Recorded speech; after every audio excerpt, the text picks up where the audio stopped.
So I'm Lara Anderson from Vision Tech, and I was last at a Spock meeting 5 years ago. I looked it up, so I'm very happy to be back. Enjoyed it very much then. I think these are a cool regional meeting. So what I'm going to be talking about today is multiple vibrations in duality in F-theory. The majority of the work I'm going to be talking about is based on 2 papers that came out this summer.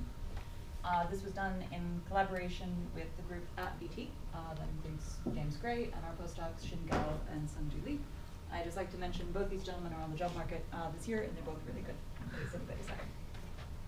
So what I want to tell you about today is a bit of a story about F-theory in various dimensions and a relationship between geometry and field theory. So to get started, the 2-second version. What is F-theory? And the subscript is going to be, who cares? So why am I going to make use of this talk? What's the reason that physicists might be interested in the large collection of geometry that I'm about to show you? So the short answer is that this is strongly coupled type 2b with D7 branes and back reaction. So a couple of overarching questions, and then we'll understand exactly what I mean by why, when you put D7s into type 2b, you have to care about back reaction and you have to care about the probe brain approximation breaking down. But a couple of overarching comments about F-theory. The first is that unlike most other types of string theory, this is a non-Lagrangian theory that we know very little about at an intrinsic level. So what we understand about F-theory is primarily understood through dualities, which I'm going to be highlighting a bit on here, with other types of string theory. So specifically, we have F-theory being related to type 2b, which is sort of its intrinsic definitions, M-theory, and heterotic string theory. And over the last 20 years, since Vafa proposed the idea of F-theory, how we've really understood the effective theories has been very much driven by these dualities. Okay. Wondering how low I can go with Bill. You can still see. I'll try and keep it high. So, who cares? Why are some reasons that you might be interested in F-theory? So the first one is that if you are interested in attempting to produce quasi-realistic models of, for example, particle physics and cosmology in string theory, F-theory may be an attractive arena. This can give you an n=1 chiral theory in 4D, for example, which does not have a lot of the problems of traditional type 2b or intersecting brain models in type 2a. So specifically, this gives you things like, well, the chiral structure is important. It can give you gut theories with exceptional gauge groups in 4 dimensions. You have Yukawa couplings that avoid lots of traditional problems of model building in type 2 theories. And it allows you to have a modular approach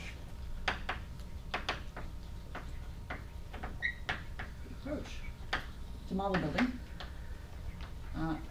Since this is a theory of brains, specifically 7 brains, you can have many sectors of different brain sectors which have different physics. You can try moduli stabilization and model building in different regimes.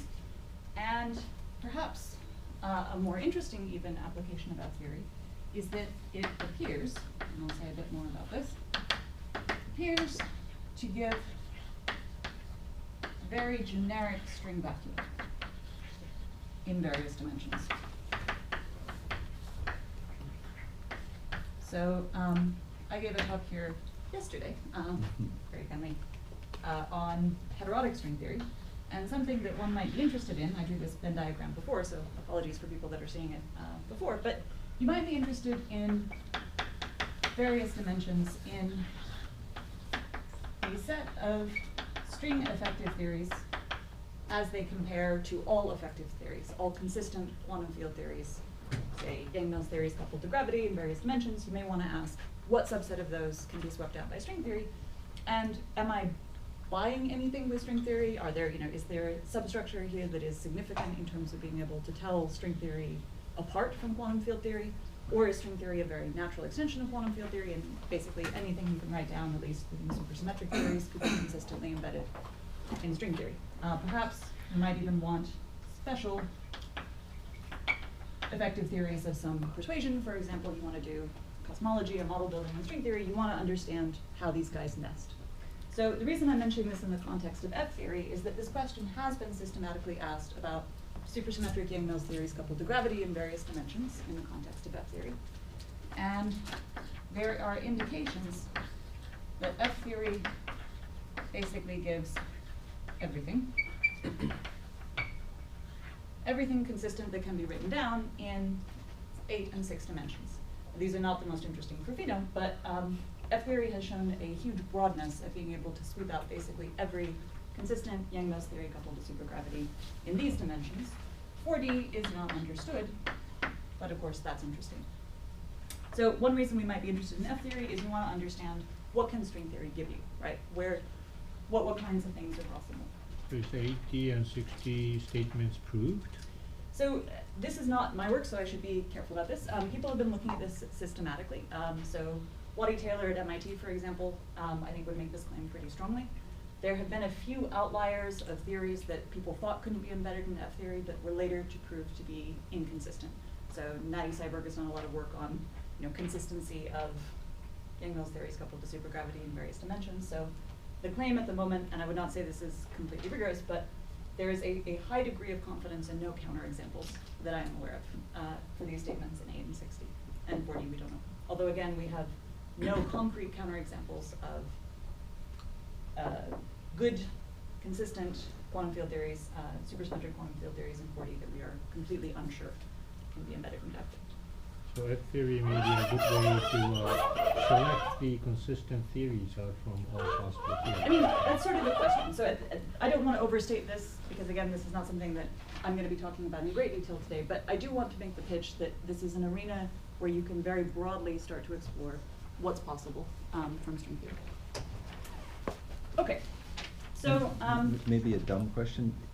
You're only going to get even interesting things in even dimensions from F theory? You have to do an M theory? That's right. So I need complex manifolds. If I allow myself to now start using some of these dualities, I can switch up the dimensions. So if I view M theory in the singular limit, much that Dan was just discussing it as naturally related to F theory, then in that sense, yes, I can sweep out the odd dimensions too. So also you said F theory was not Lagrangian, but that's just because 2D is not Lagrangian? What's the words on that now?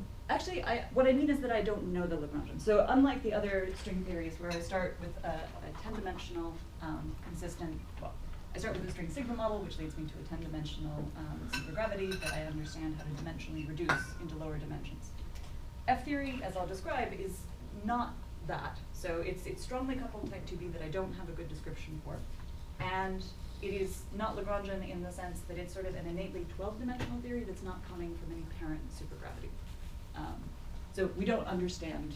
Of course, not even Lorentz invariant in 12 dimensions. Absolutely. No, I mean, there's no Go theorems. There's nothing in 12D that you would write down, and that's a little bit misleading because, as I'll argue, some of this is non-dynamical, some of the directions here, but I'll come back to that.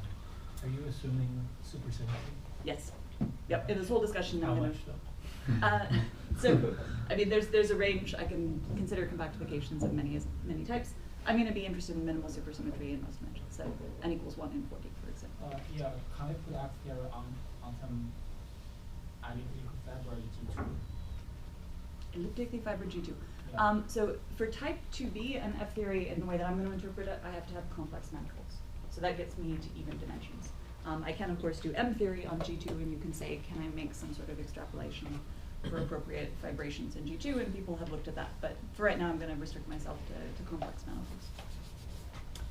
Okay, let me try, so this was just an overview, but let me try and say a little bit about what F theory is and where this sort of weirdness of F theory comes from. Why is it different than other types of string theory? So in 2B, we have an axial dilepton.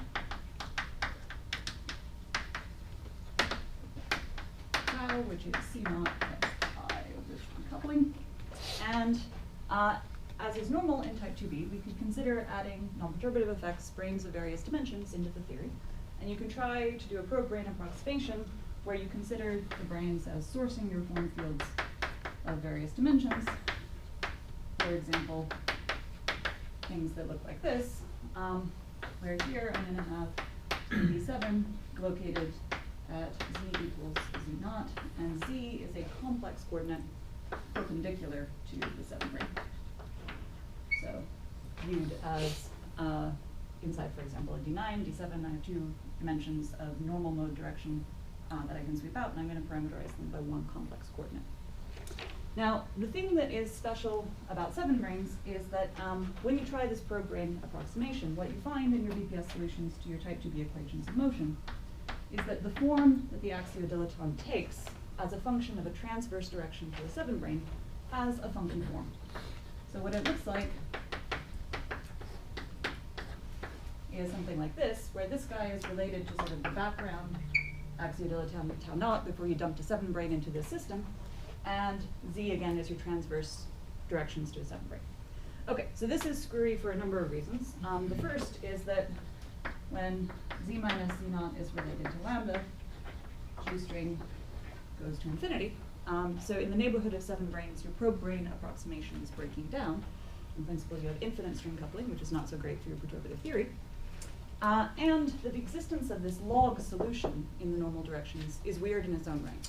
So if I were to do a circle around the 7 brane in the z plane, right, you take e to the I theta and you plug it in here, you can see that you're going to transform tau into tau plus 1. So there is somehow no unique version of what the axiodilaton is actually doing in the unique value for the axiodilaton in your type 2b theory.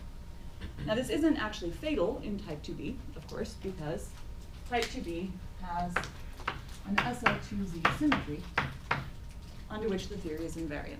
So I'm allowed, actually, to take tau goes to a tau plus b over c tau plus d. And this type of shift is actually not nonsense. It just means that I have to be careful about the fact that I have this symmetry, and I need to appropriately mod out by that symmetry in describing what the actual coupling of type 2b is doing. Is the 7 brane unique, or there's an SL2Z family of 7 branes? Right, so the claim is that the SL2, these shifts are not changing the physical theory. So you dump a 7 brane in, you try and do the probe brane solution, and the claim is that in order to make sense of it, you have to appropriately mod out by this. No, I just think there's just one kind of 7 brane. No. There's not a whole family. There of is 7 there branes. is actually a whole family. So this is the subject of PQ 7 branes, so I can actually mod So, it out. but this is for all of them. Yes. So I mean, indeed, everything transforms under this, and that it's not one 7 brane type. There's a whole PQ set that I care about, but just being giving an overview at the moment. So the idea behind F theory is to try and take this SL2Z invariance of the type 2B theory seriously, and to try and interpret it, keep track of what it's telling you, particularly as we get in the neighborhood of 7 branes in a geometry. So the observation, and this seems a little bit random to start with, is that there exists an SL2Z action on the complex structure of a 2 torus. I.e., if you say I have an SL2Z symmetry, then inherently that SL2Z can be viewed as acting on a T2. Okay? That's interesting. Might say, so what? The idea behind Vafa's original paper is that I want to somehow view that SL2Z symmetry as being an inherent part of the definition of my theory, and I want to use it to keep track of 7 branes.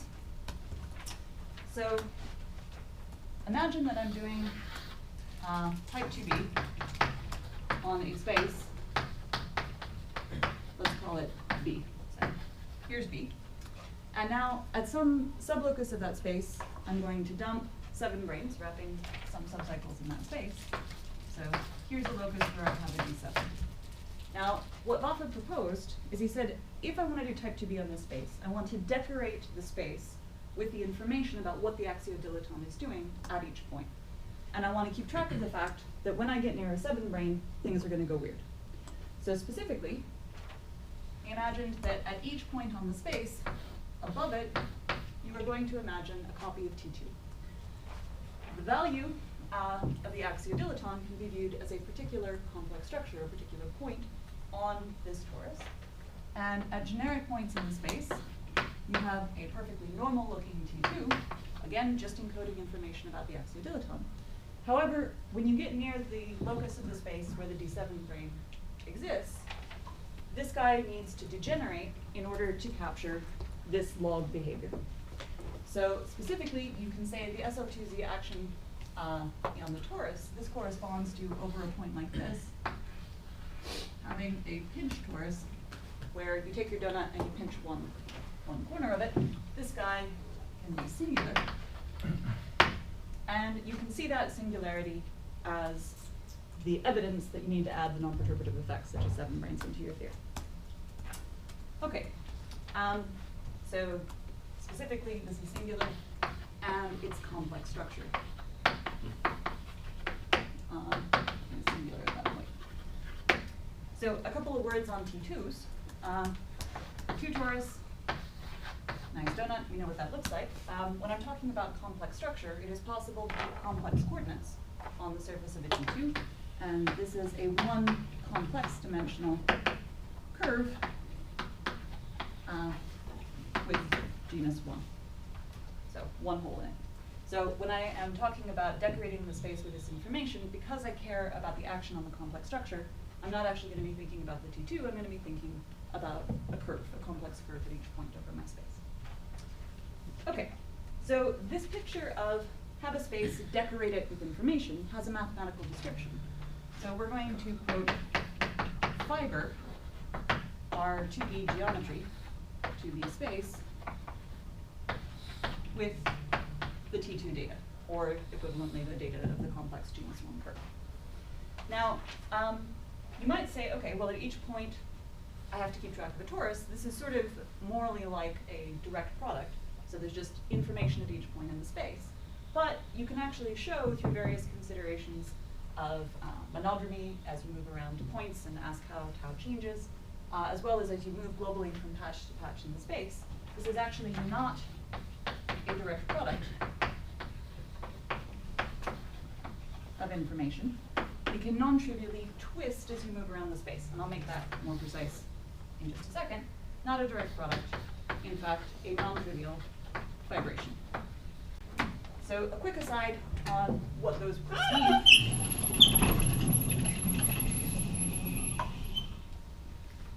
So vibration versus product.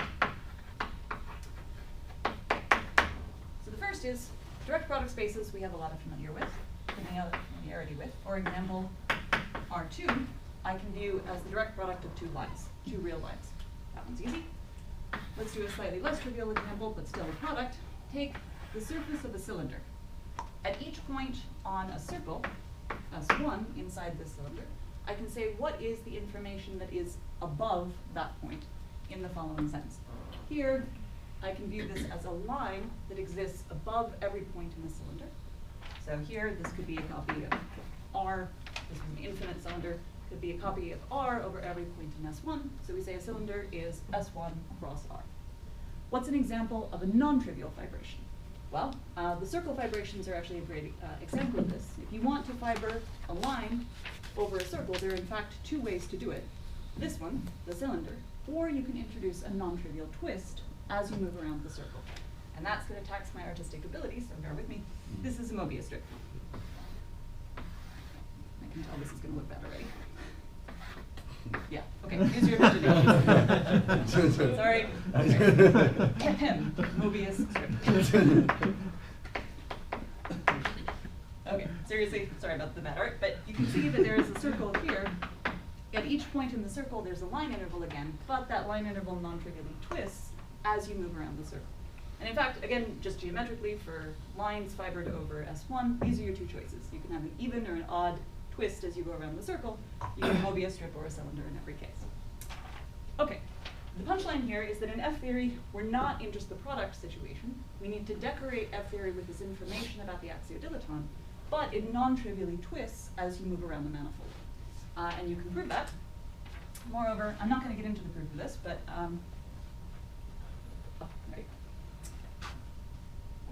that Mobius strip here. So via duality with M theory, I'll talk more about in a minute, just bear with me here. You can say that this vibration is non-trivial.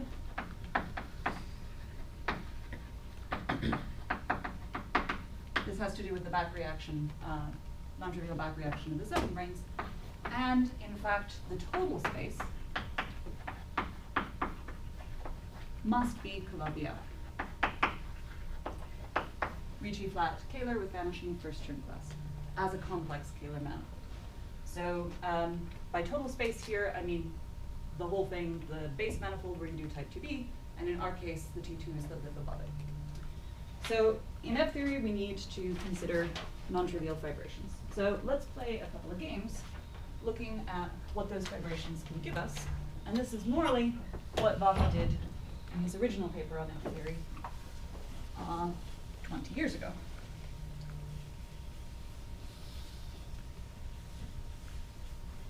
So let's take an easy example. Let me consider a space in which I'm going to do type 2b with this decorated information of tori above it. Drawing my bunny ears over every point of the space here.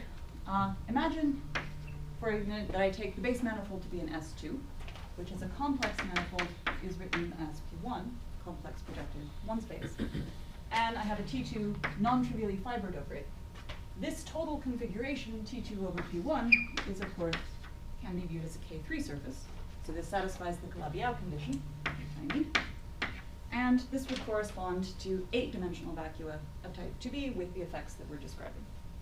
So now I can say, okay, what can I say about how smooth tori that are fibered over an S2, how can they start to pinch at different points in the space? How can their complex structure degenerate, encoding how I could dump 7 branes into this system? So it turns out that if you ask what's happening over given points, of course, to have a 7 brane in 8 dimensions, these are going to correspond to points in the base manifold, because I want these space-based time filling. So I'm going to have a degeneration that occurs over a point where I have some wonky pinched torus here. No, pinched guy at this point, and this will correspond to a D7. The question, though, of globally how you can allow the fibers to break down has actually been studied mathematically. So Kodaira actually classified all possible singular fibers that can occur in a T2 fibered K3. And what he showed is that they have a simple form. So imagine at a generic point, they're a smooth complex curve. So I'm going to use E for elliptic here to denote the smooth genus 1 curve. And they can start to degenerate. So they can get ordinary double points, they could get cusps. And then life starts to get weirder. You can have a degeneration in which the curve becomes reducible.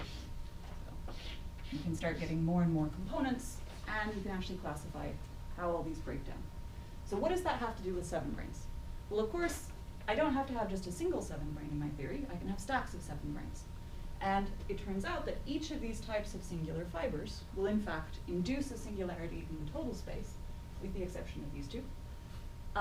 Induce a singularity in the total space, which in the language of M theory, which we just heard about from Dan's talk, correspond to singularities of a Calabi-Yau manifold that can be resolved. In fact, this classification of singular fibers is 1-to-1 with ADE singularities of K3. And specifically, what Kodaira showed is that the way that you can describe each of these singular fiber types, you can talk about how you would resolve it, again, very similar to Dan's talk, by inserting P1s into this fiber. So let me just say a minute about resolutions, which most people will have seen before, but not everybody. So imagine that I have, we'll do this for a real curve first, imagine I have a real curve with a singularity. So imagine that I had, for example, a piece of string that I've looped in this way and laid flat on the board. There's a singularity at this point because the tangent directions to the curve don't make sense at that point. However, if you imagine it as a piece of string, if I could lift one leg of that string up off the board in another direction, that would no longer be singular. It would be a smooth curve now. Right? That's the idea behind resolution. So you have singularities that touch each other in a point in space. Resolution just says add an extra direction to your space to move those points away from each other. So pick up the string, pull it out of the board. So that's the picture here. So for these two guys, actually these ones, as it turns out in the fiber, do not make the entire K3 singular, and you don't have to worry about it. But as soon as you hit reducible curves, complex curves of this type, you do need to resolve them, and you need to resolve the entire K3. And so you insert P1s into those singularities. So, again, bad art. So now you have a P1 in the middle of the singularity, which pulls those guys apart, and you've smoothed out your fiber, but now have a reducible fiber. Can I ask you now, you say that the total space has to be Calabi-Yau, that's usually to preserve supersymmetry, or is more than that it has to be? It is exactly for supersymmetry. You might say, how did I know that in the strongly coupled type 2B? And I haven't explained that to you properly yet, but it turns out when you switch frames to describe this through M theory, you can see that the supersymmetry condition has to be Calabi-Yau still. But you could put a non-Calabi-Yau and then you won't be supersymmetry, but still That's will right. be okay. So, okay, so great question. So why do I care about supersymmetry? The answer is that I need to have some control of the effective theory. So the whole justification for doing what I'm doing, I'm starting with type 2B, which I only understand as a good Lagrangian theory or understand the equations of motion if I impose supersymmetry. And then I'm now trying to sort of dump extra non-perturbative effects into that theory. I need to preserve supersymmetry at the level of the compactification geometry if I want to have any control over what I'm doing. Of course, for Pheno, I'd like to break supersymmetry later, but I want that to be spontaneously broken at a different scale. If I were doing Pheno, I want to have some background theory that I understand first, and then I'll perturb away from that. So the sense in which 2B doesn't have a Lagrangian the description for the effective supergravity is that you put in this geometry that the total space, and that tells you what the axiodilaton background is, but the problem is you don't know what the metric background is? In other words, you don't know it's a regime of the effective theory I have no control over. It's not perturbative type 2B anymore. In principle, as far as the probe grain approximation gets me, it's an infinite string coupling at this point. So I just don't know, I don't have rules for how to write that down. It isn't that I don't understand, I mean, it may be, I don't mean to claim that it's inherently non-Lagrangian. Perhaps there's some clever way of writing it down, and of course through dualities you can actually get Lagrangian descriptions in various regimes. But I certainly cannot use perturbative type 2B to do it. And you just have some, your state, but if that total space is Calabi-Yau, you have some assurance that the actual metric exists. That's right, and the assurances that I have through that, again, I can't really trust type 2B at that point, but through dualities, I will have some arguments that this should make sense.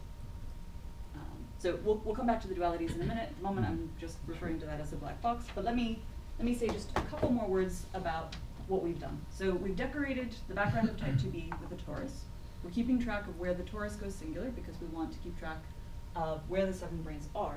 And now the punchline I'm making here is that depending on how the T2 fiber goes singular, whether as a complex curve it degenerates mildly or perhaps more drastically, that is telling you something in the language of M theory about how singular the total space is going.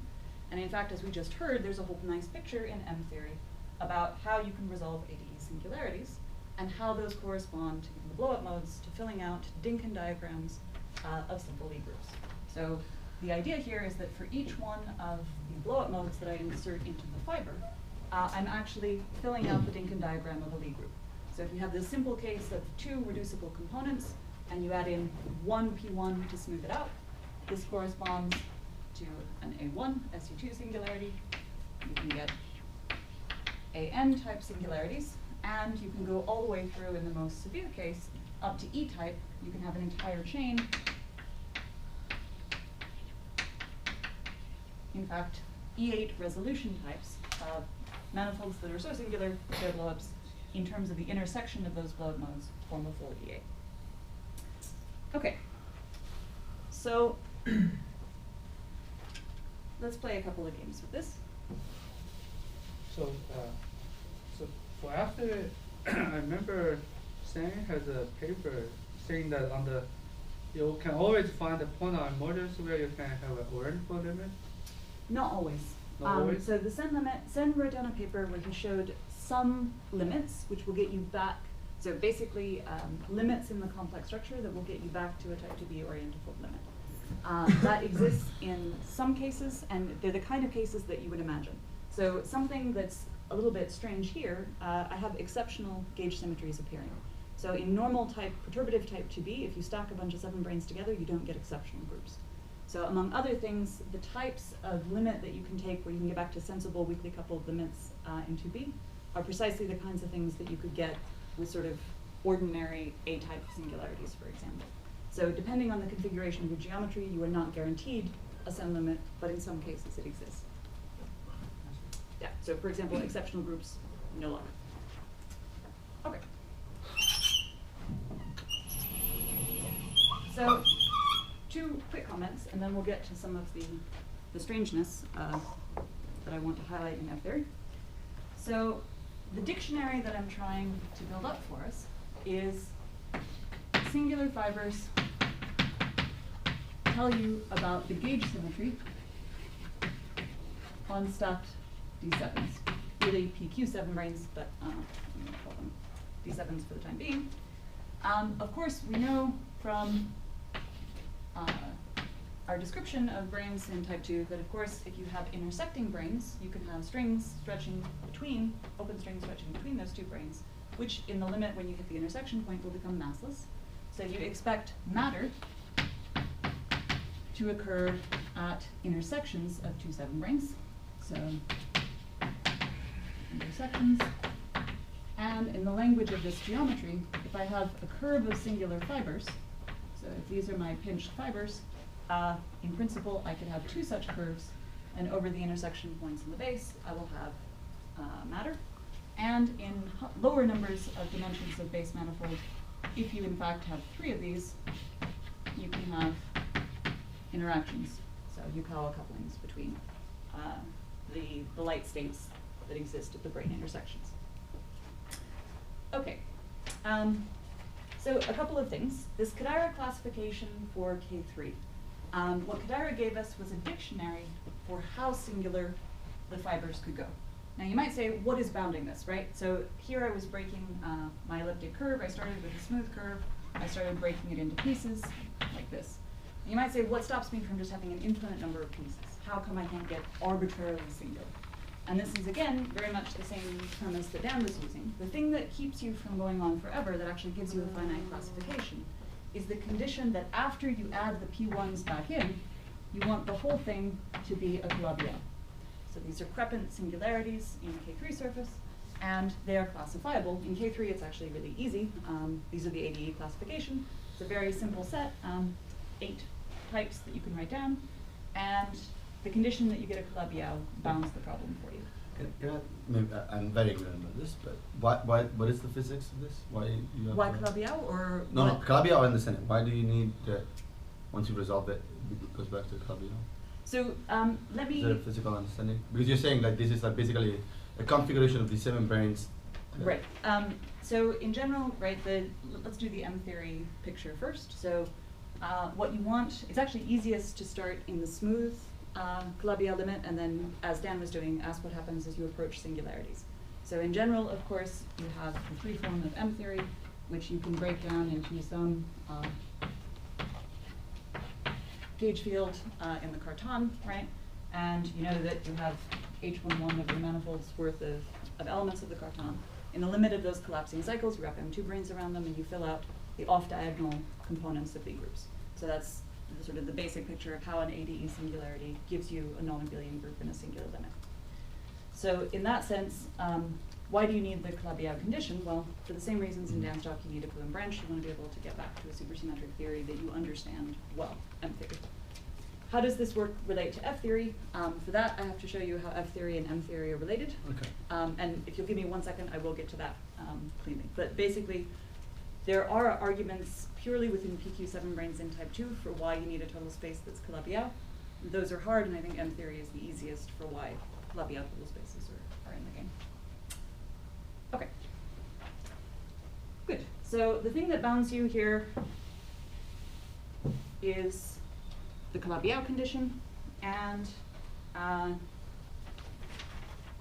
the point is that Kodaira did this only for a K3 surface. So this is a K3 with a T2 fiber. You can ask, if I now have a higher dimensional base, which is where I can start having, so remember for 7 branes, we had only point-like singularities in 8 dimensions, right? So only isolated 7-branes. There's no notion of matter in the 8D theory, so you have to drop down to 6 dimensions or 4 dimensions in order to see matter in Yukawa couplings. For lower dimensions, so K3 is done. Lower dimensions, there is actually no classification of singular fibers in a T2 fibered Calabi-Yau manifold above codimension 1 in the base. So basically the K3 story tells you that if you have a base, if you have a codimension 1 locus of singular fibers, the Kodaira result holds. But if you start having intersections, such as this or like this, you don't actually know a priori what all the singular fibers are going to do. All right, let's anchor this back to some things that are a little bit easier to talk about without worrying about the geometry for just a minute.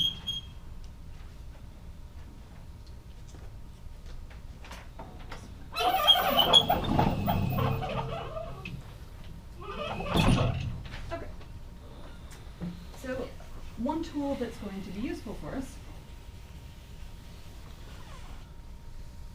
a T2 is a genus 1 complex curve.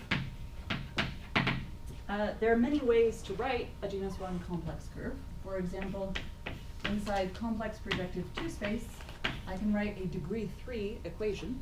So when I write the brackets in a number here, this just means this is something like x cubed plus x squared y equals 0. I can describe a T2 through an equation like this in complex projective 2 space. I could also write it in various weighted projective spaces. These are toric manifolds, much like in Dan's talk. But the punchline is that you can write, this guy gives you a particularly nice form to describe an elliptic curve in, single T2. So there is something that looks like this.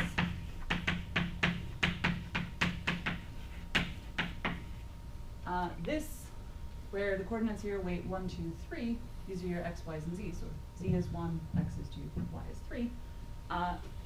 A coordinate like this, where f and g are just numbers, this gives you a T2. Simple algebraic description of a T2. If you now take the numbers that you would have in a description of a T2, and if instead of viewing them as numbers, you view them as functions that live over some other space, so instead you replace this with f of u and g of u, this is an example of a fibration of your T2 over a manifold B where u's are some coordinates on B. So, i.e., if you plug in any point in the base manifold, which is a function of u, you will get a number for f and g, and over each point, that's just the equation of the torus. So you're back into describing a torus. This is called Weierstrass form.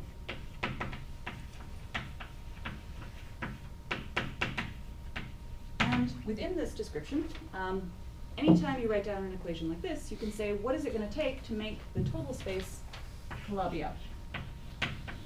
And in fact, there's a simple criteria to write down.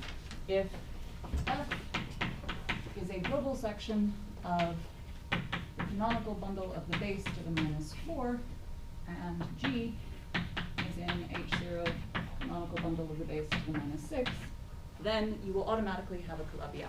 Sorry, I'm writing that too low. So what does that mean? This just means if these are functions of a particular degree with respect to that base manifold, specifically here degree -4 and -6 with respect to that canonical class, then you are guaranteed to have a Calabi-Yau. Moreover, in this form, it is easy to write the locus inside B where you get your singular fibers. So your fibers will pinch off at a locus, let me call it delta, and in terms of that defining equation, delta is 4fg plus 27g squared. Okay, let's do an example now just to anchor ourselves, and this is what Vafa did in his original paper from 20 years ago. Let's go back to the 8D theory, which is really easy. We'll do K3.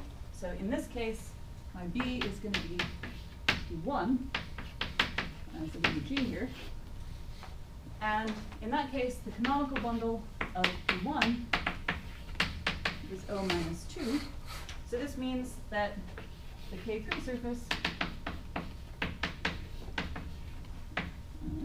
x to the 4, G12, So this just gives me degrees of equations. This has to be a degree 8 polynomial, and this a degree 12 polynomial over the coordinates of that S2, the complex P1, in order to have a K3, which is a Calabi-Yau twofold. Okay, now let's take an extreme case. As I start tuning the complex structure, so the F and G in this defining relation, I will start to induce singular fibers. So anywhere where delta is equal to 0, that's giving me a singular fiber. If I pick a generic point over the base, this polynomial won't be 0, right? But if I start picking special F's and G's, I can make it 0. And which F's and G's I choose will make it more and more singular. So let me choose a really extreme example and compare it to some stuff I know.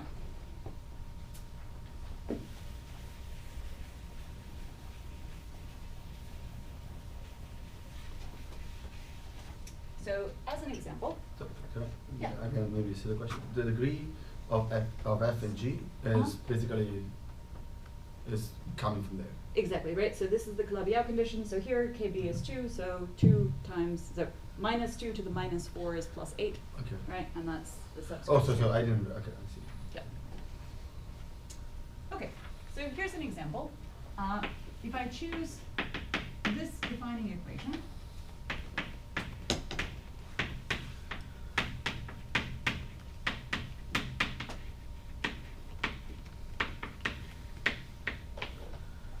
this is a very tuned defining equation. So I've reduced, instead of having, how many parameters do I have here? Well, I have 9 parameters for a degree 8 polynomial over P1 and 13 from a degree 12 polynomial.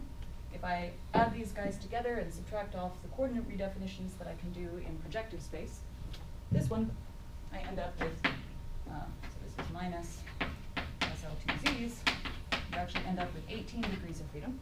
So of those 18 degrees of freedom, I've tuned all of them to 0 except 2, what I'm calling alpha and beta. This is a very singular manifold indeed. This is no longer a smooth K3 surface, but a very special K3 surface. And it turns out that this over my base manifold, in fact, has 2 singular fibers at 2 distinct points in the P1. So I have a very weird singular fiber over these 2 points. And the type of singularity, if you look this up in Kodaira's classification for what types of singular fibers you can get, this is 2 copies of E8. So you can fill out the Dinkin diagram of E8 if you blow up these singularities. And these are located at U equals 0 and U equals infinity, the 2 poles of your P1, the 2 poles of your 2 sphere. Okay, so now you can say, all right, well, E8 cross E8, 8 dimensions, I've seen that before. So in Vafa's original paper, he actually does some interesting numerology. He says, I want to now compare this description of strongly coupled type 2B that I've written down with the E8 cross E8 heterotic string in 8 dimensions. And I can actually count the degrees of freedom that I would have in the E8 cross E8 theory. So specifically, if I started with E8 cross E8 heterotic on T2, I can say, if I took the 10-dimensional E8 cross E8 theory, dimensionally reduce on T2, and choose the background vevs for all my gauge fields to be trivial over the 2 torus, so that I break no symmetry, I leave E8 cross E8 fully unbroken, what kind of theory would I have? So you can work that out, and what you find is that you have E8 cross E8 gauge symmetry. The degrees of freedom that appear as moduli in your theory would correspond to the complex structure and overall volume. Should not call that tau, just talk about this. Just call volume of your T2 in the heterotic theory. So these are moduli of T2. And you have phi sub h, your heterotic axiodilaton. And this is basically it for the field content of the E8 cross E8 theory with full E8 cross E8 gauge symmetry. And what Vafa did, among other things, is he actually made a dictionary and said, all right, at this point in moduli space, I want to identify the 2 complex parameters that I have for the heterotic torus. I want to identify those with alpha and beta as they appear in this defining relation. And I'm going to view the volume of this P1. This is a dynamical thing in the type 2B theory. I'm going to view the volume of the P1 of F theory as mapping into the heterotic axiodilaton. Okay, if you say so, right, this is just a weird, I'm saying, hey, I've got 3 degrees of freedom in what I'm calling F theory at this stage, 3 degrees of freedom in the heterotic theory. Let me match them up. Okay, that's something one could do. But now, the thing that actually started getting interesting is that for the 8-dimensional heterotic theory, you can actually start now moving all the way through the full space of heterotic theories you could get. So you can deform away and start now breaking E8 cross E8 to everything smaller, all the way down to U1 to be 18, right, in 8 dimensions. You can play with the full moduli space. It has, in 8 dimensions, the multiplets have to live in these cool coset spaces. You can write down the full structure of that theory. And what you can find is that every possible way that you can deform this K3 exactly matches the degrees of freedom and the deformations of the heterotic theory. Again, at the moment, this is just numerology. So I'm saying I am using a torus over a manifold as bookkeeping to somehow keep track of 7 branes in F theory. And I notice that the degrees of freedom in that geometry that I've written down exactly match a known field theory in 8 dimensions, in this case, the heterotic theory. So this is where F theory starts diverging from the way that geometry normally enters in string compactifications. So normally we treat geometry as a background for a string theory. We perturb around that background. We understand how the Lagrangian depends on this space that we're placing it on. What we're doing in F theory is somehow actually viewing the geometry as being the field theory. So this is a hint that in F theory, geometry encodes the field theory more directly. And what I mean by that is, as I just illustrated very hastily in this heterotic example, the degrees of freedom of the total space of this vibration are actually tracking for you degrees of freedom in an effective theory. In this case, heterotic 8-dimensional effective theory. And as you change the geometry, you deform the field theory. So any Higgsing, any changing in the theory, anywhere in the vacuum space of your theory, you can say, what does that do to this total space geometry? And now you suddenly have another ingredient. The other ingredient is the geometry, because these have to be T2 fibered Calabi-Yaus, it's somehow telling you which field theories are possible. And this is the interesting part. So you're getting information that you didn't put in. You didn't say, this is the theory I'm writing down on this background. You're saying the space of all geometries is telling me now something about the space of all possible theories that I could get in this context. So I hope that made sense, because it's a little bit different logic than we normally use. Just to say a note about 8 dimensions. So I said this exactly matches the A cross E8 theory. Could I get anything else in 8 dimensions? The answer is yes. You can also get the SR32 heterotic string. You can start stacking singular fibers together until you produce an SR32 symmetry. And you can get all possible subgroups of either E8 cross E8 or SR32 heterotic, and that's it. There's nothing else to be done in 8D. So every consistent F theory background in that case actually sweeps out a known string background that you could have gotten from the heterotic theory. In lower dimensions. So, and there's some statement that if I tried to couple a higher rank theory to supergravity in 8D, it's inconsistent. Absolutely. And how does F theory tell you that? You say, I need to track the conditions, after you track the positions of 7 branes, and I want to make, let's say I want to make, SU 200 in 8 dimensions or something. What happens? Well, you can write down a singular fiber that is that singular, but it cannot be resolved as a Calabi-Yau. So it's the Calabi-Yau condition that's truncating you down to this finite set. Again, supersymmetry is what's killing you at the level of the And from the effective low theory. energy 8-dimensional point of view, there's just some gauge gravitational anomaly that Exactly. And can't be- in 8D is so simple, you could derive all these constraints from 8D supergravities pretty readily. In lower dimensions, it's going to get less trivial. But yes, you can see that consistency from many different directions. So just as a comment, this mapping into the heterotic string, Vafa observed this in 8 dimensions first. So the observation that het on Q2 is equal to F theory on K3, i.e. encoded by a K3 that is elliptically fibered, you can actually fiber this duality over other surfaces to get a lower dimensional equivalent of this same correspondence. And this is actually what heterotic F theory duality is. So, for example, if I do heterotic on a manifold X,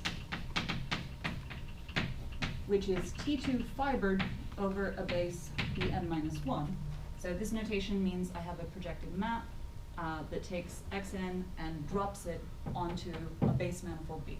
So again, in my cylinder picture of a vibration, this is saying there is a unique map that if I hit any point on the surface of the cylinder, I can give you a map that takes me down to a unique point on the S1, right? That's what you mean by sort of above and below in the notion of a vibration. That's the projection map.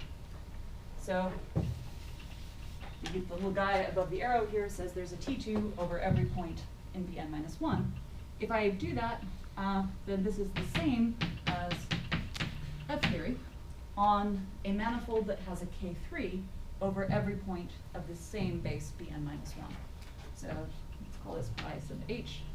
I have pi sub f, which takes a n plus 1 fold, which is K3 fibered over the same Bn minus 1.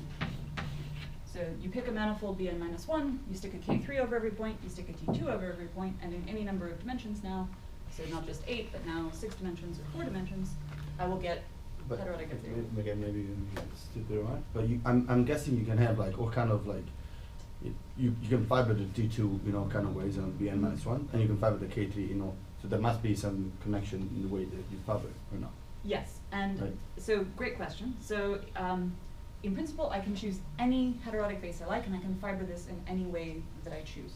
But How that does- fixes the. So how does it fix it? What you Yeah. can actually prove is that in heterotic, there's an additional ingredient besides the geometry. You also have the gauge fields, the vector bundle. I see. If you tell me the topology of the gauge fields and what this manifold is, that uniquely fixes how the K3 is twisted. So Okay. there is a dictionary So here. yeah, It there's- is yeah. constructive. Yeah. But yeah, I'm not going to get into the details No, of no, that no. today. Just to say, of course, for F theory, to interpret it the way we're doing it as an axiodilaton in type 2b, I need still a T2 fibration. So it always has to be T2 fibered over some other manifold, let me call it Bn. And in order for these to be compatible, a K3 fibration and a T2 fibration, I have to be able to break, I erased it, I have to be able to break the K3 up as a T2 over a P1. So that means I have another fiber here from this sub-base, which is the base of a T2 fibration, which is P1 fibered over Dn minus 1 again. Same guy. So there's sort of a network of fibrations that you have to have. In this case, if you have it, then you will have heterotic F3 duality. So the claim is the effective theories will be the same in any number of dimensions.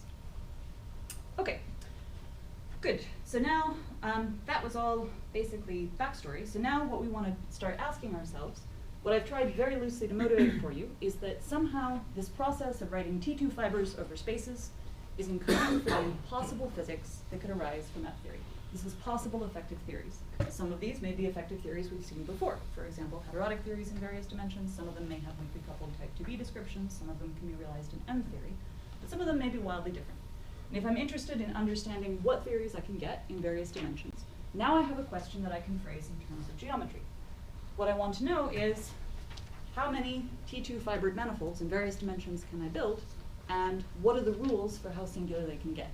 If I can answer those two questions, then I have a chance to start characterizing what vacua of F theory will exist in various dimensions. So a very naive question. Mhm. If you are not interested in low energy effective field theories, but actually in full 2B string theory, Mhm. then will F theory also tell me new and interesting things?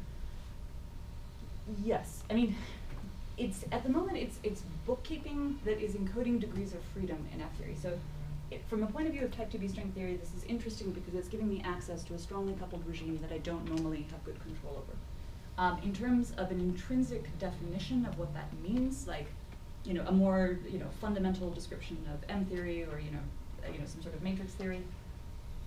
People have thought about that, and there's sort of ways forward with string junction approaches and trying to really understand these PQ7 rings more deeply. I think at the moment where we have the best control is really at the level of the effective theories. So you can it's say not easy to do a string theory calculation, which I couldn't do in 2B, but which I could do with F theory. So well, I mean that you can do. That I mean you can do. certainly you can access regimes of the theory that you couldn't. So I can calculate things with F theory that I could not calculate with type 2B. But where I think I was Yeah, like trying in to string understand- junctions, you're saying. Yeah, with the string junctions. I mean, whether there's something deeper there is a great question, and how do I define this theory beyond the sort of observational data that I'm collecting here? That's a great open question. Yeah, I have a question. Yeah, because you mentioned this heterological string.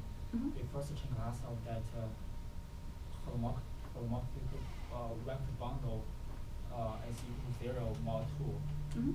So what's the meaning of this property under this heterological F-theory duality? I mean, in the F-theory side? Yeah, that's a good question. So there's a topology of a bundle which I haven't written down here, right? So there's some bundle V over Xn, and generalizing your question a little bit, I actually have more data. So I have C1, C2, and C3 of a bundle over, for example, a Calabi-Yau threefold that I have to map now into data in F-theory. And that's a longer story than I'm going to get into right now, but basically you can track all of this topology into the shape of these vibrations. And this condition, the C1 equals 0, is actually related to the fact, again, that you get a total space that is Calabi-Yau. So it's tied back into the having C1 equals 0 for this whole manifold. Okay, so now let's ask about, basically I want to ask a series of questions. So I want to consider T2 fibered CY manifolds and ask what is possible in various numbers of dimensions. So the first thing I want to observe is that for CY twofolds, i.e. K3, the existence of a fibration of this T2 over P1 structure, this is not deformation invariant, because of course there's only one K3. This is always a point in moduli space.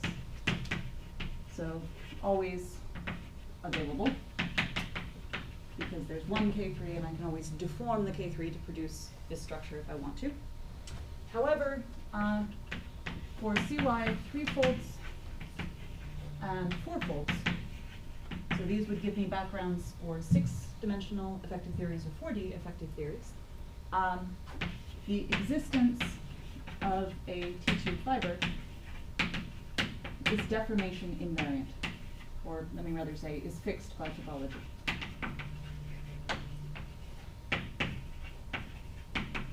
So if you hand me a manifold and you tell me its topological class, doesn't matter what metric I put on that space, it will either have a T2 fiber or it won't.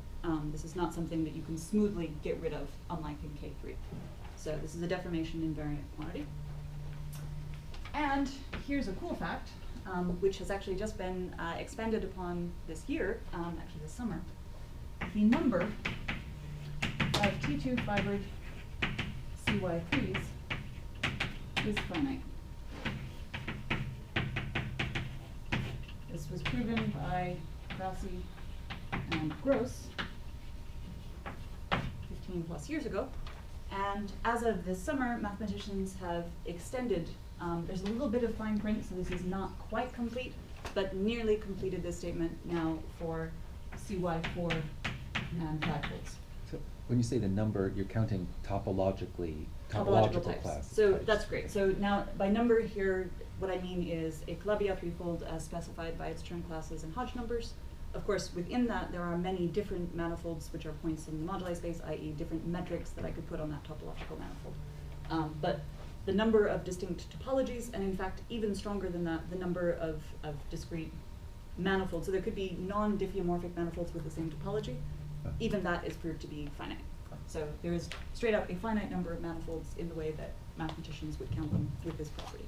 And this is cool because we don't know that about Calabi-Yaus in general, right? So if you just say how many Calabi-Yau threefolds are there, I don't know whether they're finite yet. But if I ask for this structure, now I do. Are there examples of threefolds that cannot be? Absolutely. So the quintic, for example, does not emit an elliptic fibration. But your question is a great one, and that's actually what I'm going to do. Man, I've gone slow. What I'm going to do with the last however long I have. Half hour? Half hour? Okay. Yeah. Question, what about just a product, T2 cross Calabi-Yau 3? Is that Great not question. finite? So products, you have, of course, you can have n copies of T2s. You can have a K3 times a T2. Those will have enhanced supersymmetry. And so in 4D, for example, if I take a Calabi-Yau threefold times a T2, that will not give me minimal supersymmetry in 4D. So those don't count. I mean, they count, and you can write them down. And in my classification of possible theories, you can certainly write them down, but But they're... for this finiteness result, Uh-huh. like you're saying that T2 fiber Calabi-Yau 3 number is finite, Mhm. but if I have a Calabi-Yau 3 I can just take a product. That's right. And- And so that will be within the set of these. Yeah, the so four doesn't folds. that also restrict the number of Calabi-Yau 3s in a sense? You're saying yeah. write it as T2 cross a Calabi-Yau 2? No, Yeah, so I'm saying that the threefold result has been established, and they actually now understand it for fourfolds and fivefolds, and that will include direct products, if that's your question. So yes, those are sort of trivial cases within this set, but you're right that everything I find here, in principle, could be one of these now, as well, right? If I just multiply it by a T2. I think what you were saying, you could take any CY3 direct product with a torus and get a Oh, I see what you're saying. CY4, so if you have a bound on those, you have a bound on all CY3s. yeah, yeah. I see what you're saying. Yes. It's a good question, actually. Trivial fibrations actually do fall within this category. So what people have actually considered is the criteria for non-trivial fibration. So I should be careful. This may or may not fall within this classification. That's a good question. There are various tricks you can play, actually, for getting sort of how all threefolds. So interesting comment here. Mark Gross, the mathematician who classified this, he was actually interested in trying to classify all threefolds. And what he was hoping was that the elliptic guys would be birationally related to guys without fibers. So he was hoping that you could start with one with a fiber, and then you could start blowing things up or down to try and get rid of that a little bit, and you could get all of them. There are hints that may actually work. People are sort of close in various persuasions, and in the spirit of your question, bootstrapping this into information on the whole set is something people are actively thinking about, but that has not, to my knowledge, been done carefully yet. Okay, so now, with my last couple of minutes, what I want to now survey is some surprising results. Thank you. So, this number is finite, and that's cool. Other things that you can observe, if you look at the known data set of topologies for Calabi-Yau threefolds. So, bad art again here. Hopefully people have seen things that look like this famous Calhorn plot of mirror symmetry from the Kreutzer-Skarka data set. So here if I plot H11 minus H21 and H11 plus H21, this data set of all the Hodge numbers that are currently known for existing Calabi-Yau threefolds. This is a plot that turns up in lots of papers. You can say within this data set, and yes, my mirror symmetry is really bad with it. Pretend that's mirror symmetric. You can say within this data set, what do you understand about where elliptic manifolds fall within what we've seen so far about Calabi-Yaus? So a couple of things are cool. You can actually bound the topology of a T2 fibered CY3 using anomaly cancellation and six-dimensional F theory. So you can show that these numbers appear in the effective theory in a very calculable way. If you want an anomaly consistent theory, you can show the extremal Hodge numbers that you could get are 11, 492. And this is the most extreme point in the Kreutzer-Skarka data set. This is a manifold we already know about, and it saturates the extremal Hodge numbers that you can have for any elliptically fibered T2. You can also ask what happens with the boundary of this shape. Do you understand that? You can start with this extremal manifold and start doing Higgsing transitions in the 60 F theory effective theory, and you can sweep out every point on this boundary. So the entire extremal shape of Kreutzer-Skarka can be described by the effective theory of F theory. But what you want to actually understand is now, within the set of all manifolds, as we're discussing, what do the elliptically fibered or T2 fibered guys teach you? So this is now where the work that I want to talk about that came out this summer is really entering in full here. So you want to ask, basically, how do fibered CYs compare to general CYs in some sense?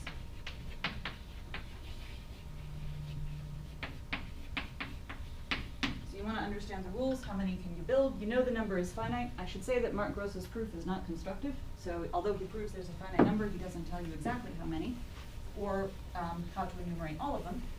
So you want to understand now, with what we know about how to build Calabi-Yau's, what can you see about T2 fibrations, and can you use that to sort of map out the space of effective theories? That's the game.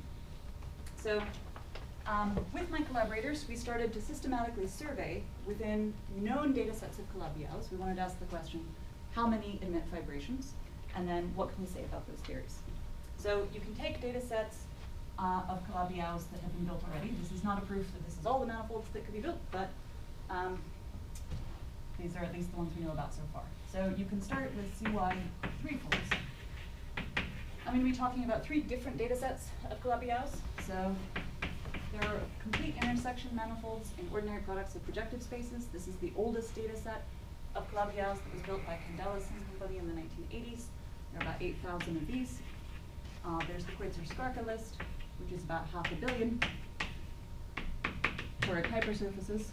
There's also the newest data set of Calabi-Yau threefolds that my collaborators and I built last summer.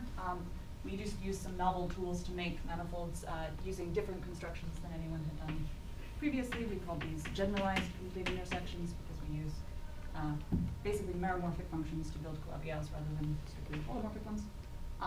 There was about 6,000 that we built in the initial run, and I'm going to talk about the results from all of these. So you can take all the Calabi-Yau's you know about so far. So you ask, these are disjoint sets? they do have some overlaps, but they are generally disjoint. Okay. So, and you do understand actually where they overlap, and you can compare. So where is this big KS data set? How do they build them? I mean, These are all toric hypersurfaces. Oh, toric. So you take a single hypersurface and a toric variety. So they classified reflexive 4D toric polyhedra, and then built a single polynomial equation within that to build the 500 million. And that's by far the biggest set that anybody has.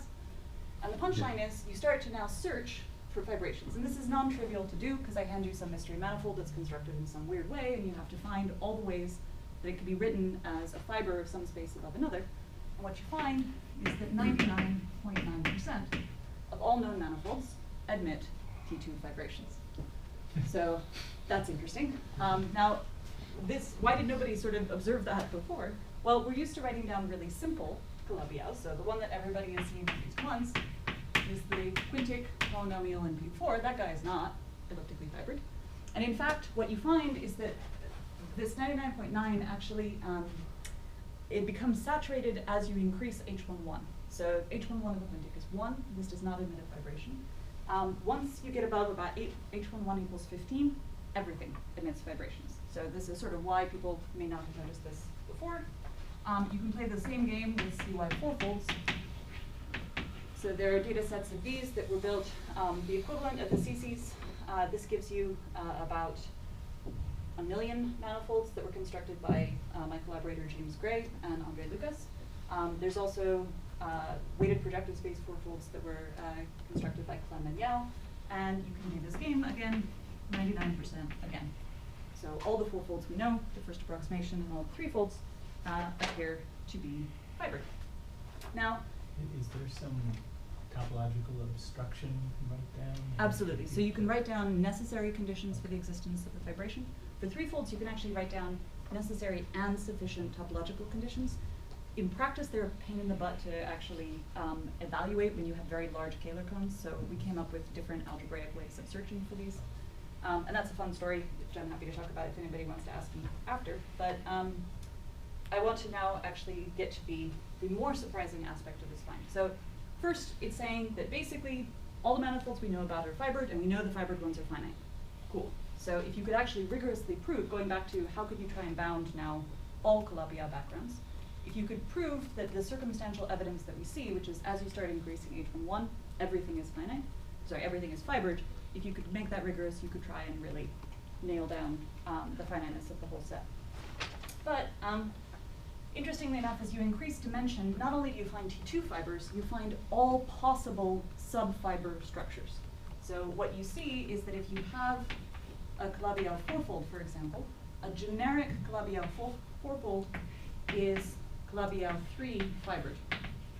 And that Calabi-Yau threefold fiber in turn contains K3s, and those K3s contain T2s. So it's like a Russian doll nested structure.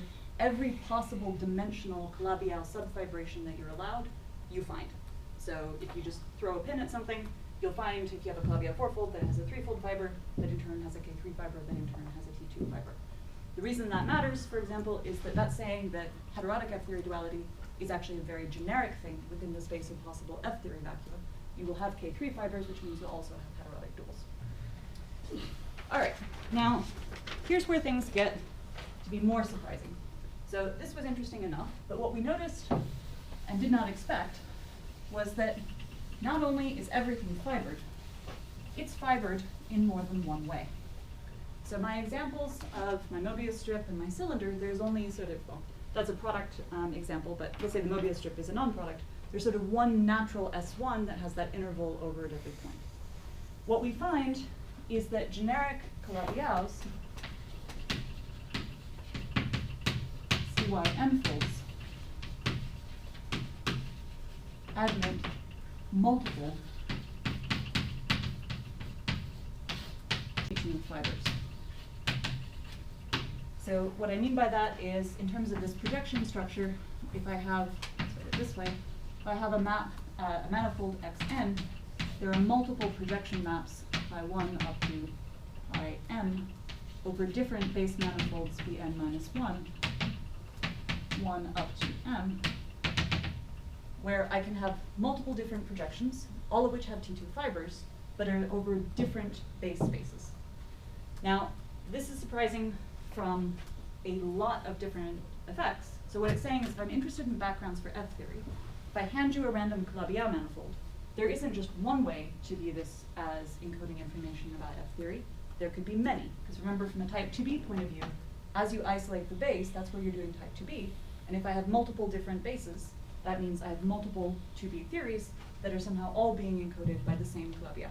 So is this different from this Russian doll thing you were telling us? Because that seems to imply that there's like a commutative diagram of T2 fibrations or something. Yeah, I mean, this is sort of, it is different. So the way I think about this is in terms of orientation. That's kind of bad words, but so in my cylinder example, right, you have the line over the S1, right? Mm-hmm. So what this is saying is, over each point, if you keep looking up, what you see is a Calabi-Yau 3, and then above that, you know, you've got the K3 inside and the Right. T2. This is actually flipping the manifold, so different subsectors of the manifold are, quote, up. So it is different than this structure, and you can have multiple of all of these. Mm-hmm. But what's happening is you get many different vibration structures for one manifold. Is it happening just for Calabi-Yau 4 up? Or? No, it happens for threefolds. Threefold, okay. Actually, it can even happen for K3, though it's a little less interesting because the base there is always P1. But you can have multiply fibered K3s as well. This starts getting topologically interesting at the level of threefolds because you have many different fibrations with topologically distinct bases. And I have a question. Yeah. For these kind of vibrations, can we use K-theory to clarify them with different? Can you use the K3? You mean if it's K3 fibered, can you use like the way that K3 degenerates? No, I mean, can we use K-theory Oh, to K-theory. classify different types of Yeah, vibrations? that's a cool question. I mean, sort of. So there are some. So I can think of several different ways one might want to use K3. I mean, this is more on an algebraic end of things that you'd be using it. So you know, you can do this in terms of. Yeah, part of that data is there. Part of the differential geometry is not. So let me come back to that question after, if you don't mind, because that's a longer answer. Any local example? Yes. Different. So yeah, I'm going to show you some examples of this very quickly. And so the interesting thing about this is that you have all these different fibers. And just a quick comment on numbers. So how many do you get? You find that for Calabi-Yau threefolds, you get ordered tens of vibrations. So 10, 20, 30 different vibrations for one threefold if you just pick a generic guy out of the set. For Calabi-Yau fourfolds, and here I'm just counting T2 fibers, this goes up rapidly. This is ordered hundreds. So the largest we found was a fourfold that had 350 distinct elliptic vibrations. And we've been careful in that counting to not count any diffeomorphic fiber. So you can write the manifold in different ways, and there's a lot of equivalences that you have to take care of, but these are really topologically distinct fibers in that set.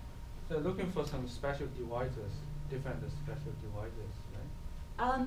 Well, the divisors, this is one manifold, so its divisors are its divisors. If the bases are distinct, you're done, right? So if these are topologically distinct, in the threefold case surfaces, for example, you're done. If they're the same surface, the fiber can still be twisted differently. So you have to describe that twist. So let me give you an example in answer to your question. How do you spot one of these?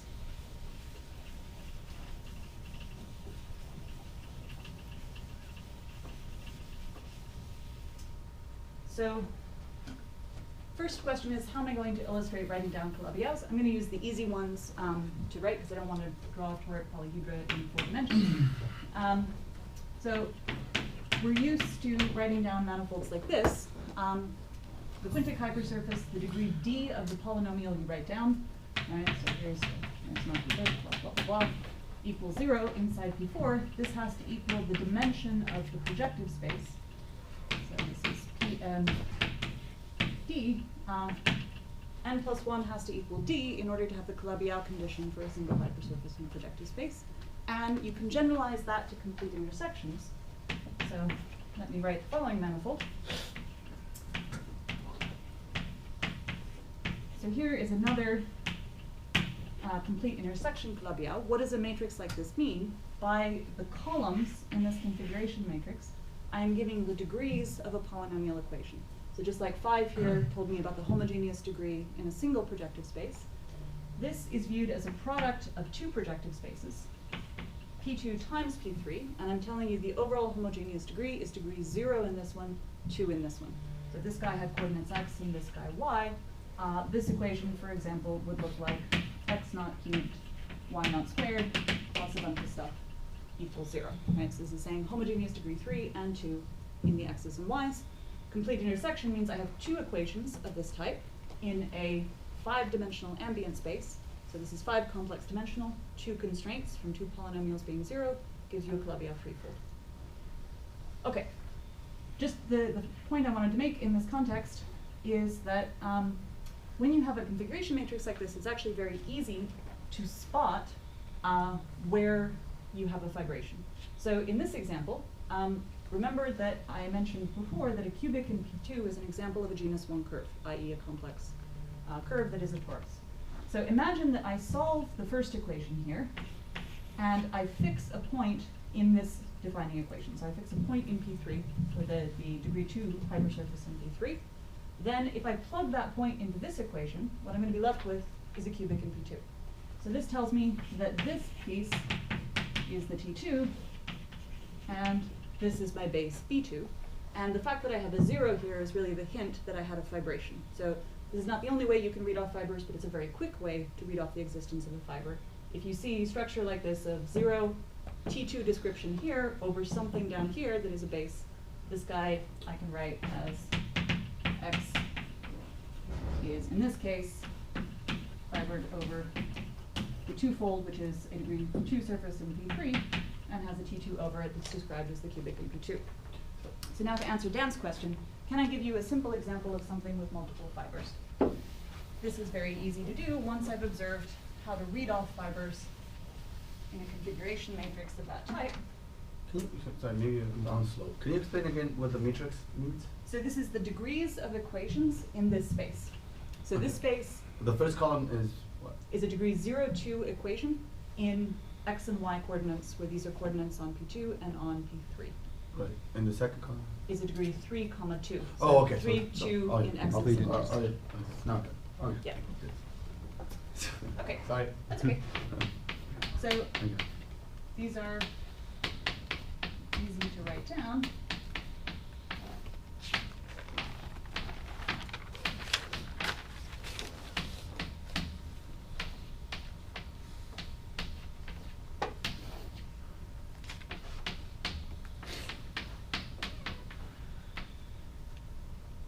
Sorry, bear with me for 1 second here.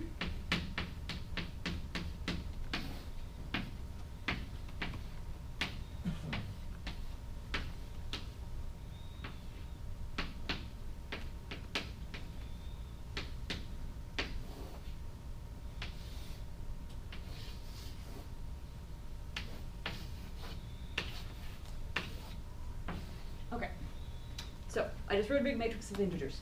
What did I write? In this case, I have a ambient space that is P1 times P2 times 3 P1s. So that is 1 plus 2 plus 3. That's a 6-dimensional ambient space. And I am imposing 3 polynomial equations, 1 for each column. That's going to give me a threefold. The degrees here, the number 0, 0, 1, 1, 1, that's the homogeneous degree in each variable. So in this case, I had x and y variables for my 2 projective space factors. That told me that each monomial in the polynomial was of degree 3, 2. In this case, if I have a 1, 2, 1, 1, 1, that means every polynomial, this big set of coordinates that I'm writing it down, has to be of this degree. And now using the same rule that I had before, if I solve this first guy that has the zeros above it, this gives me a point in P1 times P1 times P1 with a 1, 1 hypersurface. This is a Del Pezzo. I think this is DP5. I pulled that up. I forgot. Anyway, this is one of the Del Pezzo surfaces. And up here, if I look at this, this is in P1 times P2. Sorry, P1 times P2, that's a 3-dimensional ambient space. 2 constraints that solve the Calabi-Yau condition, i.e. add up to d plus 1. This is a T2. So this is a codimension 2 description of a T2 over a Del Pezzo surface. Now I can rewrite this manifold by shuffling rows and columns. So as long as these are just polynomial degrees of polynomial equations, doesn't matter which order you write them in. So if I flip 2 columns, that's the same manifold. This is just saying I change the order of the polynomial constraints. And I can shuffle columns, because this is telling me the degree, sorry, shuffle rows, because it's the degree in each of these factors. So up to permutations, I can rearrange this thing. And I can see there's another way to write this as a fiber over something. So in this case now, the guy I've drawn in the box here is a codimension 3 description of a T2. But in this case is over a P1 times P1. So if I pick a point in these 2 coordinates, plug them into these equations, I get a T2 over it. This is just an example of a manifold. This is the same manifold written 2 different ways that is manifestly 2 different elliptic fibers, in this case over dp5, in this case over P1 times P1. Same manifold, different descriptions. Okay, and as I mentioned, there are big examples of manifolds that can be written as up to 350 different vibrations. So I'm really out of time, so in my last 5 minutes, what I just want to comment on is now, what do you do with this information? So the game here, remember— When do you know you've done that? When do you know you found all the descriptions? Great question. So there's sort of 2 layers of complexity to that question. So the first one is just combinatorics. I have to consider every possible way of reshuffling this equation, and I have to ask, can I spot all the obvious vibrations of this type? So that you can teach a computer to do very quickly, and you can write it all down. You might say, could there be a vibration that I couldn't just spot using that trick? And of course there could. There are mathematical tools that are if and only if criteria on the topology to check various combinations of divisors. Practically, they're slower, so what we really did was do the cheap way first and then compare in simple checks to make sure we got everything. So we called this in our paper obvious vibrations versus finding all of them, but in practice you can get them all.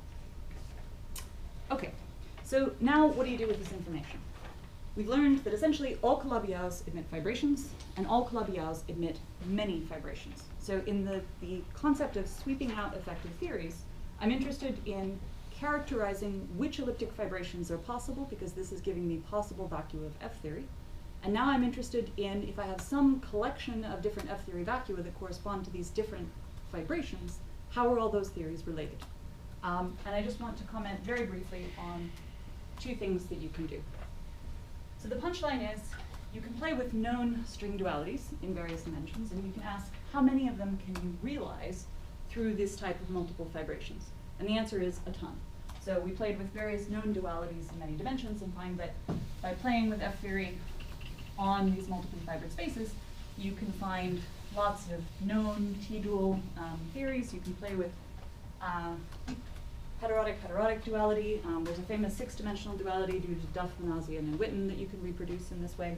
And you find something else, which is, so MF correspondence. So happily, you've already seen a lot about how this would work in principle from Dan's talk. But the claim is that if you have F-theory on a Calabi-Yau manifold X, and you dimensionally reduce it on a further S1, that will give you a theory in 1 dimension lower, which is equivalent to M-theory on the same elliptically fibered geometry. You can start on M theory if you like, and along one of these circles inside the T2 fiber, you can take a decompactification limit. Starting from M theory, you can view that as the circle that lifts M theory into type 2A. You can T-dualize along that circle to turn it into type 2B, and lift this geometry back up to this one in one dimension higher. You can also just work out the effective theory that you would get, circle reduce it, compare it to M theory on the background, and this works. So what are we saying? Is this only true if you take the limit and versus? That's right. So in principle, these are two, well, if I just do F theory on a manifold, let's play like a threefold, for example. This is a threefold. This would give me a 6-dimensional compactification of F theory that is related to a 5-dimensional compactification of M theory. So I have to add the extra circle in to compare two theories in the same dimension, if that was the question. Okay, so final comments. What kinds of things can you do? Well, if you have many fibrations on X, what this is telling you is that however many different ways you write it, M theory just depends on what the Calabi-Yau was. It doesn't depend intrinsically on which way up you wrote the fiber. So what this is saying is that you have many different F theory vacua that will all give you the same M theory limit. More specifically, if you dimensionally reduce all these distinct F theory vacua on an S1, they will share the same Coulomb branch, one dimension lower. So as examples, and I really am out of time, so I'm not going to go through the details of this, but we find examples where you have, say, 15 different fibrations, which have many different features. So you have different non-abelian gauge symmetries, different multiplet structure in the 6 or 4-dimensional theory, and we've explicitly checked that you can do this dimensional reduction and you always end up in the same place in very non-trivial ways. Interestingly enough, you can get many examples as FCFTs in F theory that are related to non-SCFT theories and must share the same Coulomb branch. So this is something we haven't looked at very closely, but I would be intrigued, considering the expertise of people here. You have examples where in one way up the fiber involves SCFTs, which have recently been classified, attempted classifications in 6 dimensions, for example, which all have to share properties. There's also been very nice work by Thomas Grimm and collaborators about trying to read off F theory Lagrangians, uplifting M theory data. Again, you have properties of these effective theories that must all be shared. Just to finish this,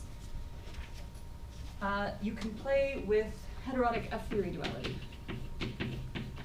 And what we find is that in 8D, multiple fibrations of a K3 correspond to E8 cross E8 and SO32 T-duality in 8 dimensions across the tori.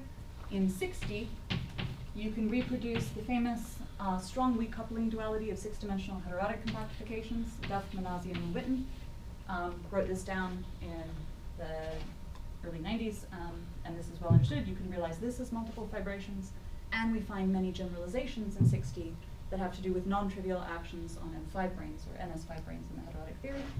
And then you can start playing this game in 4D, and you get a whole zoo of new stuff. So what we find are many new, I'm going to call this dualities. These are probably not inherently new string dualities, but they're things that are not readily identifiable as T-duality or understood string dualities. We find many different ways of producing, through these multiple fibrations, distinct heterotic theories that must be the same. And in 4 dimensions, you can use these multiply fibered geometries in heterotic to produce distinct 4-folds that must give you the same F theory vacuum. I'm happy to discuss this more with other people, but I'm basically out of time, and I'm sorry I didn't get to the fun duality stuff.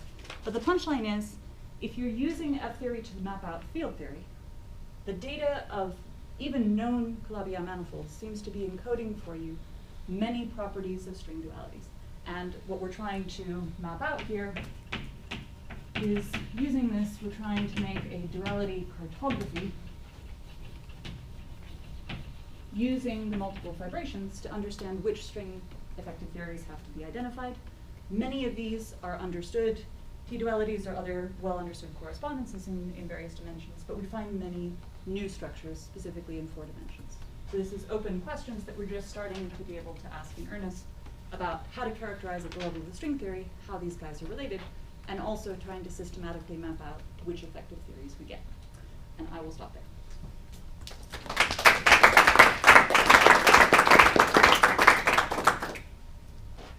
So, in your FM case here, this is saying that, this does not say that the F theories on X, before you put it on the S1, are necessarily The same theory. the same. And they're not. They're very different. Right, right. Yep, It's different ju- field content, So different.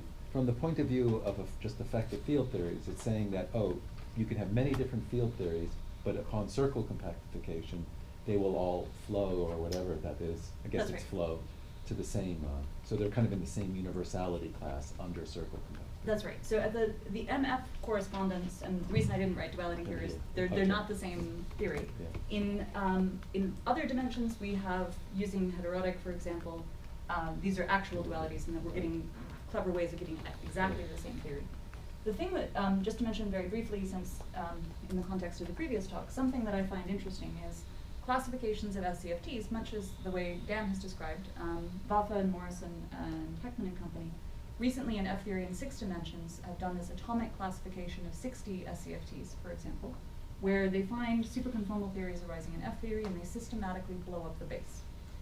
What we find in this multiple fibration story is that there are other ways of generating SCFTs from smooth threefolds.